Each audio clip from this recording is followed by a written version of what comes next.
as good as the iPhone 14 is, there's nothing new in that smartphone that we haven't seen in the iPhone 13. And so when the iPhone 14 Pro series launched, that phone got all the love, all the new features. And because of that, many people who got the iPhone 14, they felt a bit disappointed. But there is always a next time, and we are in 2023. This is the year of the iPhone 15 launch. And I know the iPhone 15 launch is still very far away, but the excitement around the iPhone 15 is at an all-time high. And people just want to know what are the cool features that we could see in the iPhone 15. And that is what gave me the idea for making this video. These are my top 5 picks, the top 5 features that I would like to see in the iPhone 15. And do note, I'm not talking about the iPhone 15 Pro or the rumored iPhone 15 Ultra. I'm talking about the standard iPhone 15.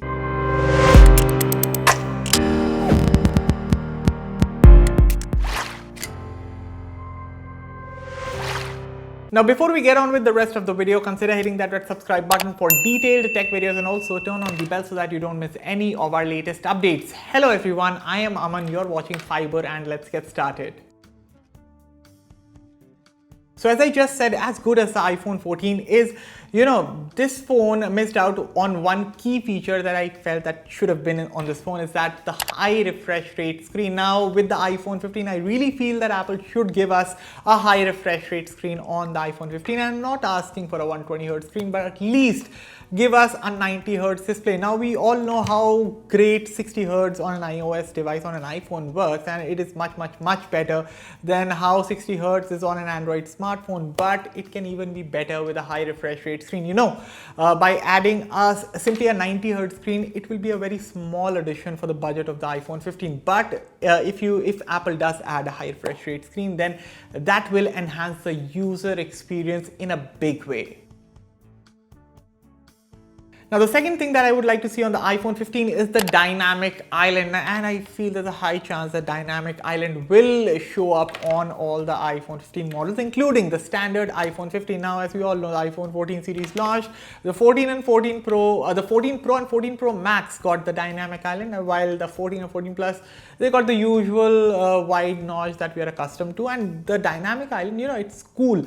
It's a pill-shaped cutout for all those who don't know, but it's more than that. It adapts itself to the app that you're using on your screen. Like, it grows big in size and it shrinks also. So basically, a dynamic island on the iPhone 14 Pro is like hardware and software customization. It works great, and I think if it makes its way to the iPhone 15, that will be a great addition to the standard iPhone model. Now, the third feature that I want to see on the iPhone 15 is the haptic feedback for the volume buttons and the power buttons. Now, this one is of course rumored to come on the iPhone 15 Pro and the rumored iPhone 15 Ultra models. They are also supposed to get the titanium chassis, so that is a different thing. But the haptic feedback, and if you're a gamer, you must be knowing how important an haptic feedback is while you're gaming, how precise it feels. So of course, as I said, the 15 Pro models are reportedly getting this haptic feedback feature for the volume buttons and the power buttons. So basically, the physical buttons will be replaced and there will be solid state buttons. So when you press them, there would be haptic feedback. So I think it will be very cool if we could get this haptic feedback in the volume buttons and the power buttons for the iPhone 15 model as well. So as you all know, that Apple has to comply with the European Union laws and provide a Type-C port on all iPhones, for all the iPhones that will be shipped from 2024, and then the similar sort of treatment we'll also see in the Indian market for all the phones that will be shipped in 2025. They also have to have a Type-C port. So basically that also means that iPhones in 2025 that will be coming to India will have a Type-C port, could have a Type-C port.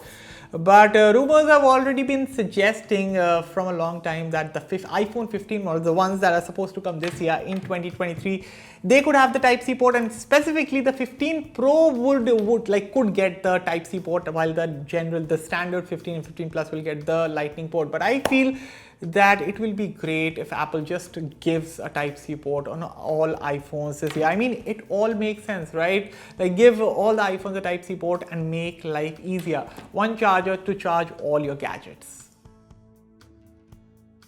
The last thing that I would like to see on the iPhone 15 is the inclusion of the A17 Bionic chipset, which I know is a far-fetched dream. So as we all know, the iPhone 14 series came. The 14 Pro had the newer A16 chip. The 14 and 14 Plus got the old A15 chip. And do note, the A15 chip is a very capable processor. It is still leaps and bounds ahead of its Snapdragon and MediaTek counterparts in terms of real-world usage.